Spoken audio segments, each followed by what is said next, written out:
نحمده ونصلي ونسلم على رسوله الكريم أما بعد فأعوذ بالله من الشيطان الرجيم بسم الله الرحمن الرحيم ومن آياته يريكم البرق خوفا وطمعا وينزل من السماء ماء فيحيي به الأرض بعد موتها إن في ذلك لآيات لقوم يعقلون ومن آياته أن تقوم السماء والأرض بأمره ثم إذا دعاكم دعوة من الأرض إذا أنتم تخرجون وله من في السماوات والأرض كل له قانتون وهو الذي يبدأ الخلق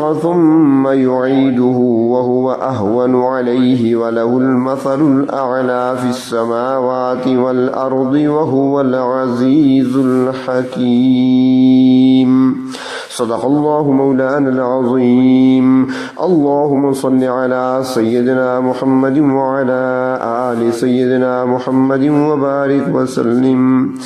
سورۃ روم کی آیت نمبر 24 تا آیت نمبر 27۔ سورۃ روم کے اس رکوع میں اللہ رب العزت نے اپنی قدرت کی بہت ساری نشانیاں بیان فرمائی ہیں جو کہ پروردگار عالم کی وحدانیت پر دلیل ہیں اور قیامت کے قائم ہونے پر بھی دلیل بنتی ہیں۔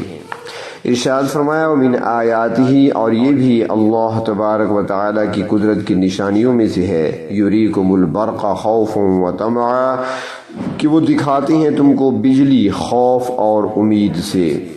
یہاں پر آسمانی بجلی کا ذکر ہو رہا ہے کہ جب بادل آتے ہیں اور فضاؤں میں گرجتے ہیں اور بجلی چمکتی ہے تو ایک طرف تو نقصان ہو جانے کا خوف بھی ہوتا ہے اور دوسری طرف رحمتوں کے نزول کی امید بھی ہوتی ہے۔ حضرت قتادہ رحمۃ اللہ علیہ سے روایت ہے کہ مسافر جو ہوتے ہیں ان کے لیے بجلی باعث خوف ہوتی ہے، انہیں ڈر ہوتا ہے کہ کہیں بجلی ان کے اوپر نہ آ گرے، کیونکہ بجلی جب کسی مقام پر گرتی ہے تو پھر بہت زیادہ نقصان ہوتا ہے، کہیں آگ لگ جاتی ہے اور انسان اور جانور ہلاک ہو جاتے ہیں۔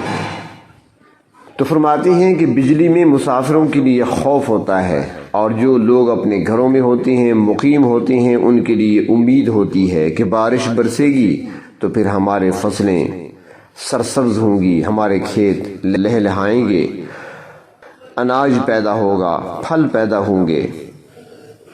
تو بجلی میں خوف اور امید دونوں چیزیں پائی جاتی ہیں۔ آگے ارشاد فرمایا کہ اللہ تبارک و تعالیٰ کی قدرت کی نشانیوں میں سے یہ بھی ہے وَيُنَزِّلُ مِنَ السَّمَاءِ مَاءً، کہ آسمان سے پانی نازل فرماتے ہیں، یعنی بارش ہوتی ہے۔ فَيُحْيِي بِهِ الْأَرْضَ بَعْدَ مَوْتِهَا، پھر اس پانی کے ذریعے سے مردہ اور خشک زمین کو نئی زندگی ملتی ہے۔ جب بارش ہوتی ہے اور پانی زمین پہ پڑتا ہے تو لوگ پھر کھیتی باڑی کرتے ہیں اور پھر اسی زمین سے پھل پیدا ہوتے ہیں، پھول پیدا ہوتے ہیں، اناج نکلتا ہے، جانوروں کے لیے چارہ اور انسانوں کے لیے غلہ وہاں سے حاصل ہوتا ہے۔ اور پانی ایک ایسی چیز ہے کہ جس پر زندگی کا انحصار ہے۔ اللہ تبارک و تعالیٰ کا ارشاد ہے سورۃ انبیاء میں، فرمایا وَجَعَلْنَا مِنَ الْمَاءِ كُلَّ شَيْءٍ حَيٍّ، ہم نے پانی کے ذریعے سے ہر چیز کو زندگی بخشی ہے۔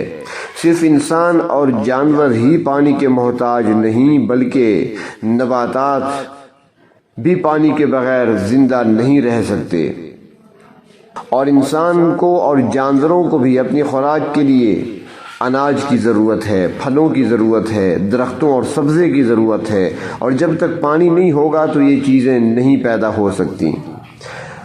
انسان کے اپنے جسم کے اندر رگوں میں دوڑنے والے خون کا 80% حصہ پانی ہے۔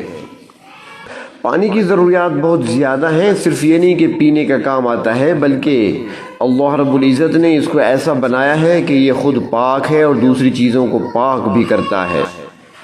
انسان اپنے جسم کو پاک کرنے کے لیے پانی سے ہی غسل کرتے ہیں، اپنے کپڑوں کو پانی کے ذریعے سے دھو کر صاف کرتے ہیں۔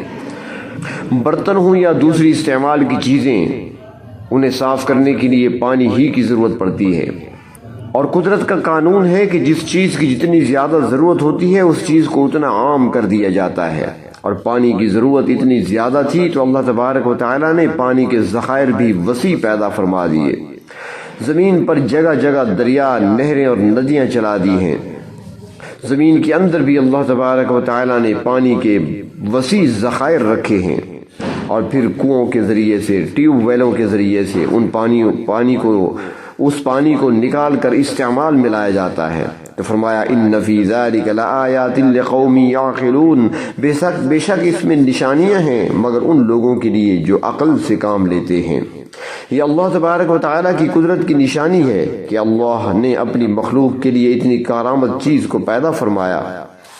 اگر ان چیزوں پر انسان غور کرے تو انسان کو اللہ تبارک و تعالیٰ کی وحدانیت سمجھ میں آ سکتی ہے، اور قیامت کے واقع ہونے پر یقین بھی پیدا ہو سکتا ہے۔ اور جو شخص عقل کو استعمال ہی نہ کرے تو اس کے لیے یہ نشانیاں بھی مفید ثابت نہیں ہوتی۔ پھر تو اللہ تبارک و تعالیٰ نے ارشاد فرمایا کہ وَمِنْ آیَاتِهِ، یہ بھی اس کی نشانیوں میں سے ہے، ان تقوم السماء والارض بامرہ، کہ آسمان اور زمین اس کے حکم سے قائم ہیں۔ اللہ تبارک و تعالیٰ نے ہی ان کو پیدا کیا ہے اور ایک نظام کے تحت ان کو اپنے کام اور ڈیوٹی میں لگا رکھا ہے۔ چاند ہو یا سورج، ستارے ہوں یا سیارے، یہ سب اللہ کی مخلوق ہیں۔ اور سورۃ رعد میں فرمایا کل یجری لاجل مسمی، سب کے سب اپنے اپنے مدار میں ایک مقررہ مدت کے لیے رواں دواں ہیں۔ اور سورۃ فاطر میں ارشاد فرمایا ان اللہ یمسک السماوات والارض ان تزولا، ان متحرک چیزوں کو گرنے سے یا ٹکرا جانے سے اللہ نے روک رکھا ہے۔ اور جب اللہ تبارک و تعالیٰ کا مقرر کردہ وقت آ جائے گا تو سارا نظام کائنات درہم برہم ہو جائے گا، نظام شمسی کو لپیٹ دیا جائے گا، کوئی چیز بھی اپنی جگہ پر قائم نہیں رہ پائے گی۔ فرمایا ثم اذا دعاکم دعوتا، پھر اللہ تعالیٰ کی طرف سے تم سب کو بلاوا آئے گا، اذا انتم تخرجون، اور تم اچانک نکل پڑو گے۔ اور یہ بلاوا آئے گا اسرافیل علیہ السلام کے سور کے ذریعے سے۔ جب وہ پھونکیں گے اس میں تو سارے لوگ اپنی قبروں سے نکل کر دوڑتے ہوئے اپنی منزل کی طرف چلیں گے۔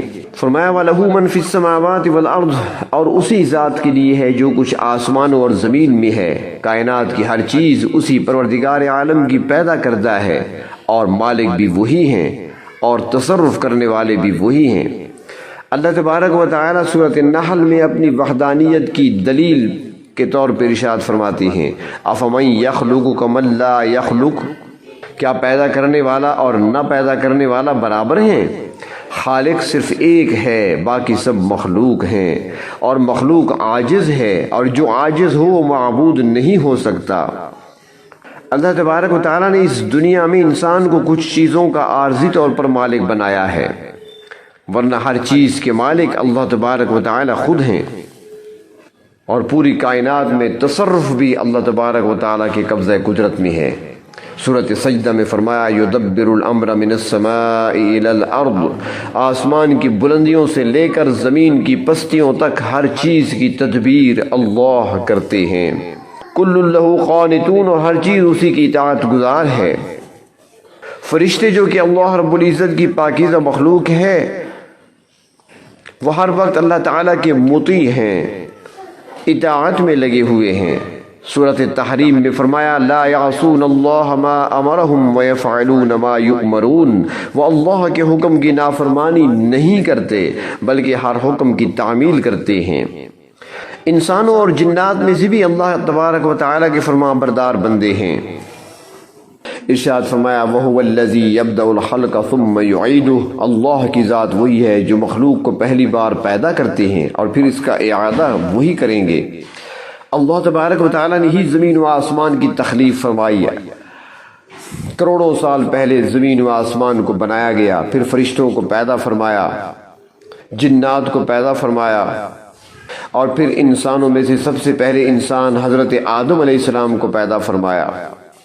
تو ہر چیز کی ابتدا اسی ذات سے ہے، اور جس نے ابتدا فرمائی تھی وہی دوبارہ بھی اٹھائیں گے۔ جس پروردگار نے پہلی مرتبہ پیدا کیا، کیا دوبارہ پیدا کرنا اس کے لیے مشکل ہوگا؟ فرمایا نہیں، وَهُوَ أَهْوَنُ عَلَيْهِ، یہ بھی اس کے لیے بالکل آسان ہے، بس اس کے حکم کا انتظار ہوگا، ہر چیز دوبارہ سامنے آ جائے گی۔ حالانکہ کسی چیز کا پہلی بار پیدا کرنا یا بنانا مشکل ہوتا ہے جبکہ سامنے کوئی نمونہ نہ ہو، کوئی ماڈل موجود نہ ہو، جبکہ دوبارہ تخلیق کرنا مشکل نہیں بلکہ آسان ہوا کرتا ہے۔ جب پہلی تخلیق میں اور پہلی بار پیدا کرنے میں اس پروردگار کو کوئی دقت پیش نہیں آئی تو پھر دوبارہ پیدا کرنے میں کون سی دشواری پیش آ سکتی ہے؟ ساری قدرتوں کے مالک ہیں، بلکہ کمال قدرت کے مالک ہیں۔ وہ جس طرح چاہیں کسی چیز میں تصور کریں، وہ جس طرح چاہیں کسی چیز میں تصرف کریں، اور اس ذات کے راستے میں کوئی مشکل رکاوٹ نہیں بن سکتی۔ آگے اللہ تبارک و تعالیٰ کی صفت کا ذکر ہے، وَلَهُ الْمَثَلُ الْأَعْلَى فِي السَّمَاوَاتِ وَالْأَرْضِ، کہ زمین و آسمان میں اسی کی صفت اور شان بلند ہے۔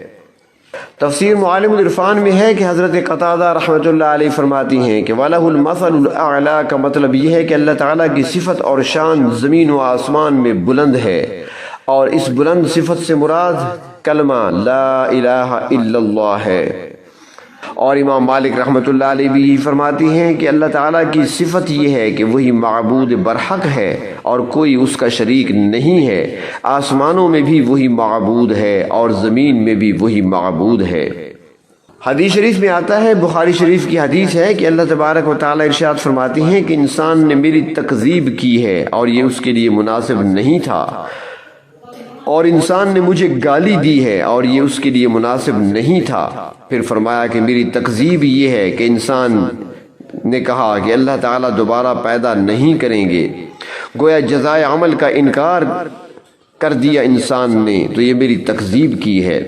اور مجھے گالی دی ہے وہ یہ ہے کہ انسان نے کہا اتخذ اللہ ولدا، کہ اللہ نے بیٹا بنا لیا، حالانکہ انا الاحد الصمد الذی لم یلد ولم یولد ولم یکن له کفوا احد، میں وحدہ لا شریک ہوں، بے نیاز ہوں، جس نے نہ کوئی جنا اور نہ وہ جنا گیا اور نہ ہی اس کی کوئی برابری کرنے والا ہے۔ تو فرمایا کہ اس کی صفت اور شان زمین و آسمان میں بلند ہے، اور وہ ذات وحدہ لا شریک ہے اور اس کے سوا کوئی معبود نہیں ہے، وہو العزیز الحکیم، اور وہ کمال قدرت کے مالک اور حکمت والے ہیں۔ پروردگار عالم کے ارادے اور مشیت میں کوئی چیز رکاوٹ نہیں بن سکتی، اور اللہ تبارک و تعالیٰ کا ہر کام حکمت پر مبنی ہوتا ہے، اگرچہ وہ انسانوں کی عقل اور سوچ میں نہ آ سکنے والا ہو۔ وآخر دعوانا ان الحمد للہ رب العالمین۔